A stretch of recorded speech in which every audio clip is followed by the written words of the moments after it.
afternoon, everybody. My name is Mike Bellis. I'm one of the senior lecturers here at University on the pre-reg nursing course. I'm going to bring you right back down to earth with a bump from the multi-million global enterprise our urging is to the pocket-sized project that Mike Bellis has got that he couldn't sit in the pocket. He's trying to take it a little bit further. So, massive difference in size, but for those of you who are following on through us, hopefully it'll bring it down and you'll be able to carry on through all of that. Basically, what we've done with this is it's a little project that was put together within nursing with a few ideas of my own, through experiences that have been in academic and with the students in a variety of capacities, and I'll talk through some of those.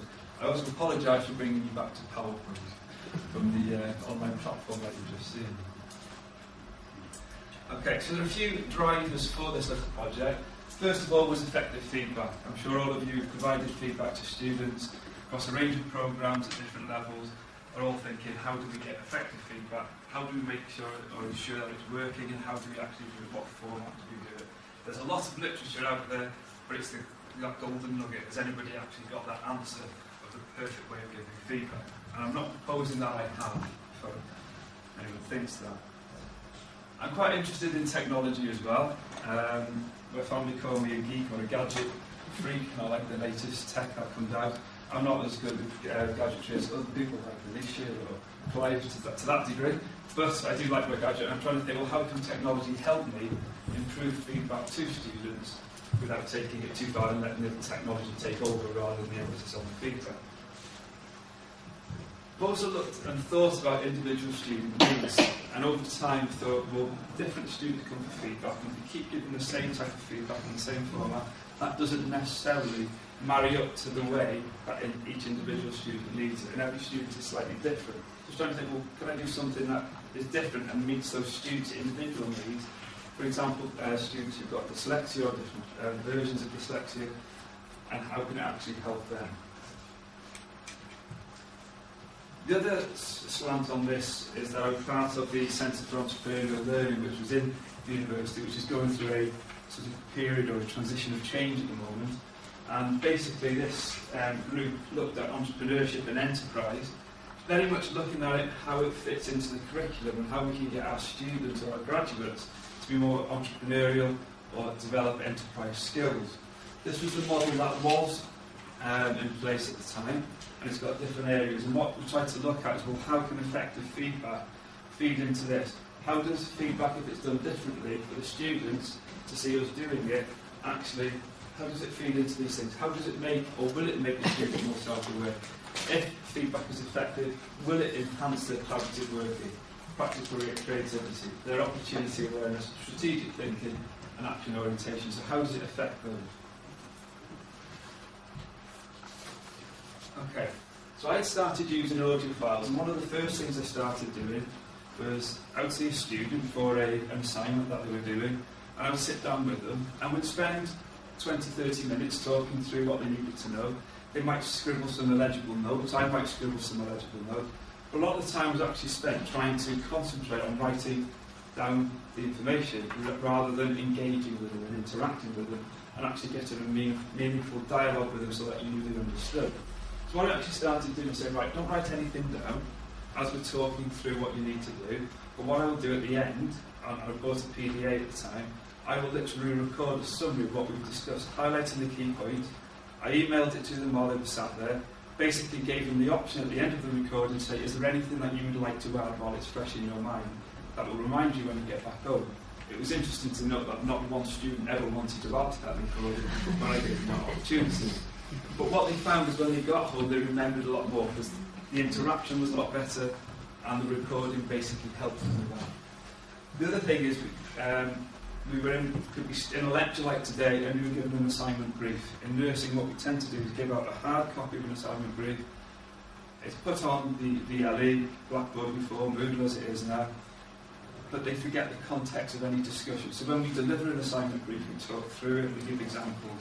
A lot of students can't concentrate on the paper, the screen, and what you're saying at the same time. So what I started to do was actually record a podcast of what the assignment brief should be. So students had the option to look online at a paper copy, with just text on a Word document, or they could listen to an audio file. At the time I was using WAV files because I was doing it through my PDA, and they could listen to it. So it catered for different needs. And I thought, well, how can I extend this to feedback as well? Then I started doing a PGCLE, EL course, which was for life. And it made me, so it was developing some of these ideas, and it made me think different. One of the common problems I had, whether it was with my PDA or with the dictaphone that I was using, is I would start, stop, click, click, click, all the way through. There's a lot of ums and ahs. I don't apologise for ums and ahs, because I think the literature demonstrates that if you're recording something, the students prefer a conversational style, nothing that's too polished. So it's more friendly, more meaningful, and they take it on board more. But I got introduced to some different type of technology. So I was trying to move away from the dictaphone to something called Audacity, which I was only introduced to that course. At least you can mark me out of 10 now. There's new technology also in the university that I've got a license for. And I've tried to use that to demonstrate what Audacity can do. Audacity is a lot easier. You can record things, you can export them in MP3, and hopefully, if you haven't seen Audacity before, this will give you a little idea of what it can do.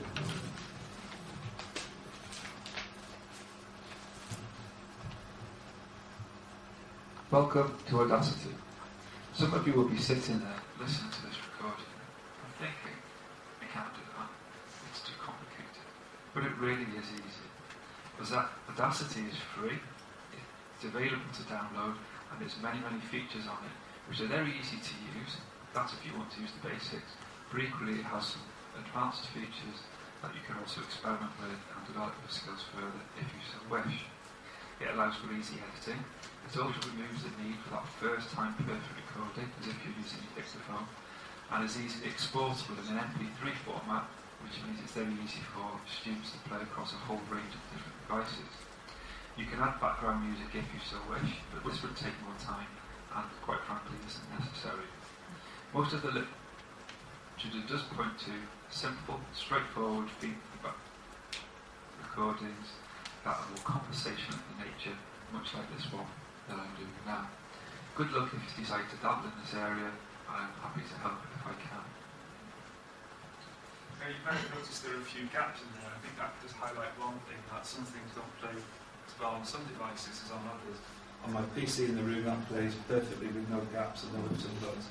It might equally be the extra software being used to record that, I'm not sure. So we are getting used to that, and then Alicia hasn't even given the open introduction to it for the university yet, so I'm jumping the gun and trying to use that quite quickly. But it is free to download, it is easy to use. The difference with the dictaphone is you've got start, you stop, and you might have a lot of gaps in between. If you had to stop because your mind went blank, you can actually cut and paste bits together and actually create a seamless file. And you can use the noise reduction tools within it as well. So it's very easy to use, very easy for us to use that. But one of the key problems against audio, usually that people won't use feedback in an audio capacity for is because they don't want to use that technology, or it's difficult, it's too time consuming. This does make it easier, and I'm sure there's other tools in the market as well. Welcome. You don't want to know. Okay. So it was a small scale project, a couple of £100 to do this, and basically it was funding received from the Leadership Foundation for HE through the Centre for Entrepreneurial Learning. Basically that bought me a decent microphone to be able to record the interviews, and a headset with a good mic to be able to record feedback that the student would be getting. Basically, we conducted 3 focus groups from a pre-registration nursing cohort, and they were randomly assigned to 1 of 3 groups. Like any research proposal, went through the ethics committee. I haven't put all that information up. We went through the ethics committee, anyone who didn't want to be involved had the default feedback mode, which was typed feedback with an annotated script. What I mean by an annotated script that they all had, which I refer to here, is a Word document with track changes or comments that you typically get in Word. So every student, as a default part of my module, always had annotated comments on the script as well. As you'll see after, I asked for comments on that as well, to see if that actually helps as opposed to hand scribbling on hard paper copies. 3 groups were created. One had just a typed front feedback sheet, So literally they had their script returned to them electronically through the VLE with typed comments on the front. The second group had an audio file with the feedback given within the file. I didn't tell the students whether that would be in the middle, part of the way through, after each section of the feedback, or right at the end. I actually gave it all at the end, but I didn't want them just jumping to the end of the file for the grade alone. So they had to listen to it all. The third group, which was slightly different, they had an audio file, but they had no grade. So they had the feedback on the word, but I did not give them the grade at the end. What they had to do is respond with a reflection on how well they think they have done and how they would improve. That make sense? Okay, so the third group, they only had that grade given to them once they had fed back, and that was quite interesting in relation to how quick some of them asked for the grade, why they asked for the grade when they did, and how long some of them left. Although most of them actually thought they'd done a lot worse than what they actually had done, even though they felt the feedback was positive. So overall, the project was looking at the format of the feedback, whether it was typed or whether it was in audio, and did that actually make a difference? The digital annotation, like I referred to before, does that help? Does it make a difference over just handwritten information? The content of the feedback, the reflective response itself and what that meant to the students, enterprise and entrepreneurial skills and how this overall process, whether they had typed feedback, whether they had an audio file with the grade or an audio file without the grade, and how to provide that reflective feedback, actually made a difference to their self-awareness, collaborative thinking, practical creativity, etc. Okay, so looking at the findings, the format of the feedback, those who didn't actually receive an audio file afterwards said they would prefer to have one. That was quite interesting because they didn't have an audio file to base anything on. But nearly all the students said, I would rather have had an audio file, even if they'd have typed feedback. The only thing I could put that down to was the fact that they'd had an assignment brief that was audio in nature, and they'd accessed that, listened to it, and knew a little bit what it was about, and in discussions with their colleagues. The two groups that actually received the audio felt that the feedback was more personal to them. It was more polished. I'm not sure why it would be more polished, because I didn't give an audio file that I went over several times and edited, because it would have just taken too long. I basically started, gave the feedback, and ended. I did no bits in between, unless I went blank and I had to just cut and paste a little bit, but that didn't take long. They felt it was more in-depth and richer, and this is also reflected in the literature in other studies that have been done through the UK. And it was clearer, and I actually felt that myself as a tutor had actually given their work more attention. They'd actually felt I'd given them more sort of attention to their work, and I think that also helped in making it more personal. They actually stated as well that they listened to the audio file a lot more than what they've ever done before in when they've read their written feedback. So whereas they might read feedback once and then put it to the side, the impression was that they listened to this file several times over. Now that might be because they didn't take it in first time, it might be because they wanted to take it on board more. They're more likely to take note of an audio file than the written feedback they've received. Some of them made notes around the audio file, and some have also said that they do this with an assignment brief when it's given in an audio file. They actually make their own notes around it, so they put it into their own words, they make sense of it, what makes sense, give it meaning to them in their own individual way. One student actually said that she listened to the audio file and typed it out word for word, which I was a bit surprised at, but she decided to do that. Thinking on that, if somebody wanted to progress it, you could actually use Dragon software as well, and as you're recording it, you could have it typed out. So if you really wanted to go the whole lot, they could have both, couldn't you? But I think that's probably taking it a bit too far with the workload that we have. Only one student out of all the students in the focus group said they would prefer written feedback over audio. Okay, the digital annotation, I'm sure a lot of the things on here will not be of a surprise to you, that they felt it was better than handwritten. So comments down the side of the script, using words, through chat changes or word comments, they felt it was a lot clearer. They felt the link between the audio file comments and the annotation on the script were better. They felt there was a better link between the two, rather than when they just had it typed from a sheet. You may argue that might be due to the amount of words you can actually type within a given time. They thought it was also less personal though. Typed comments at the side was less personal than handwritten comments, but this did depend on whether the hand comments were readable or decipherable. And a lot of the time the comments were, sometimes you can't understand what's been written because it's not clear. The feedback content. The content biggest impact on progression development rather than format. One thing that came out overall, and I'm sure this is no surprise to everybody, it was the content that's put in, whether it's audio or written, that is the overriding factor, not whether it's typed or audio. But what audio does give you is that enhancement. Okay. They appreciated that in audio, where you had just a good point or a tick next to the script, the audio helped enhance that, because quite often you would refer to that and talk around it rather than just have a good point that wouldn't necessarily be referred to in a typed feedback sheet. Okay. And overridingly, what they did say is the audio files allowed great expansion on feedback, and it enhanced the nature of the feedback. That's one of the key messages. The reflective response, some did have the emphasis on, okay, I've listened to it and I've just given me grade. Okay, one student actually did do that. Before she even listened to the audio file, she sent in a response saying, I could have done better, I could have done this, that, the other, now can I have a grade? And I sent the grade, and it was only when we had focus groups after she openly admitted to doing that.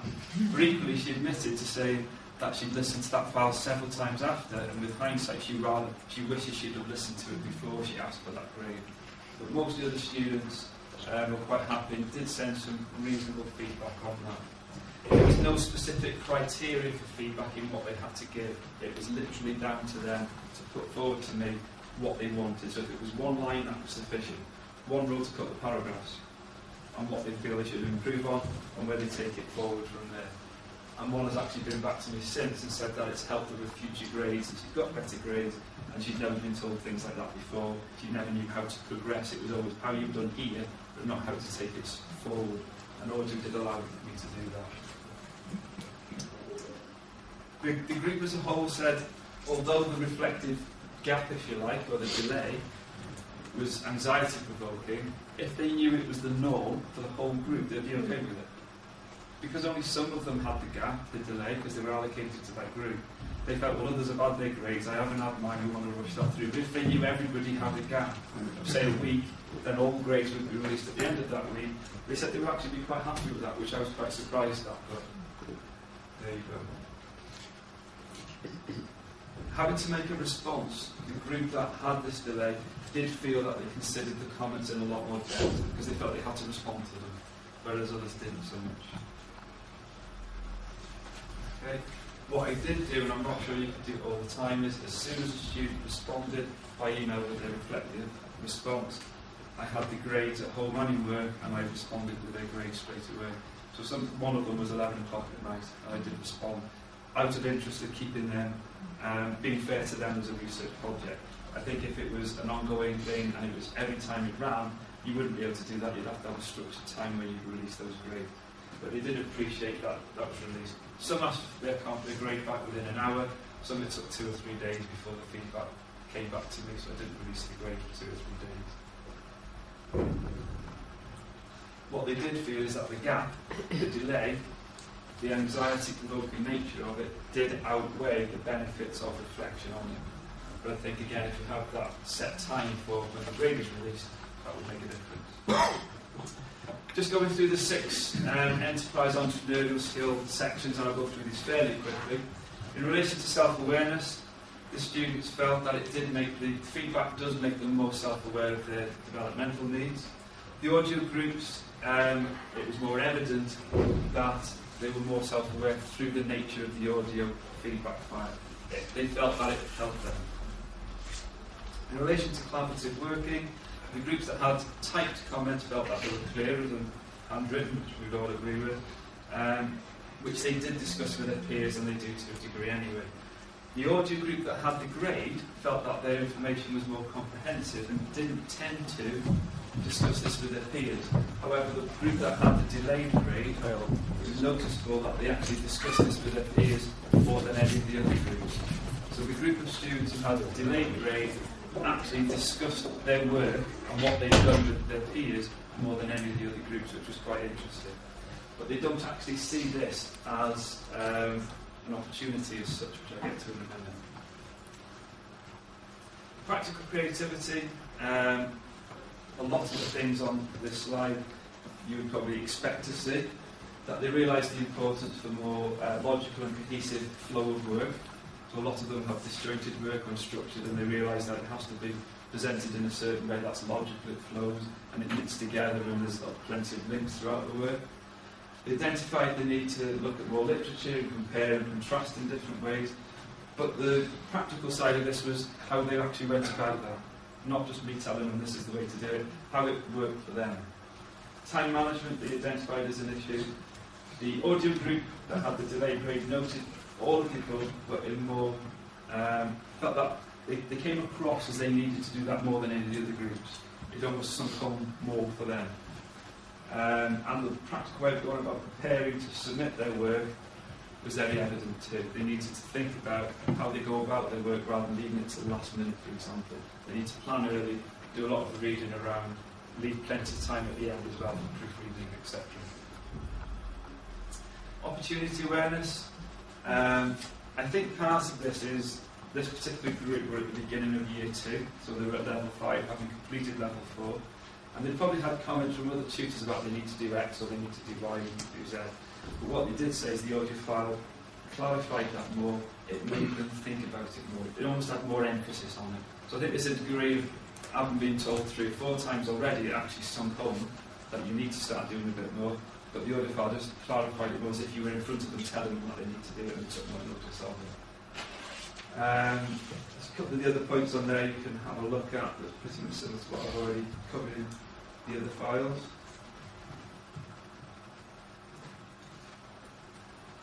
Just aware of the 15-minute timing as well. The last 2, strategic thinking, enterprise skills didn't really fit into this to a degree, but they did need to think about how they're going to plan the study and how they're actually going to act on things. A lot of them, when they came to the focus group, had actually already acted and done things. I've been told time is up, so I will quickly go down the last 2 slides. It can take longer, but on average it only took 4 minutes to do the audio file, whereas it took 8 minutes to type a feedback sheet. It's not for everyone. Be careful where you record your file, because there are background noises and voices that could go on the file. But also you might find your feedback is being given over an iPod, music system at somebody's party, which could embarrass a student. So be aware, if they put it into their iPod, it goes into the general mixer stream. Make notes as you mark the script so you've got a transcript to read out to. I personally felt that I gave more information in the feedback when I was doing an audio file than I was animated. I don't know why, just an aspect of it. Content, like I said before, is more important than the format. As a result, students do evaluate the audio files then positively through module evaluations and through staff student consultation committees. They all have audio files for assignment briefs, but only the one module at the moment, which is mine. We do the assignment feedback in audio, but others are thinking of doing it. And there's been a book that's been released this week with a chapter on this topic as well. So that's a real problem. Okay, thank you very much.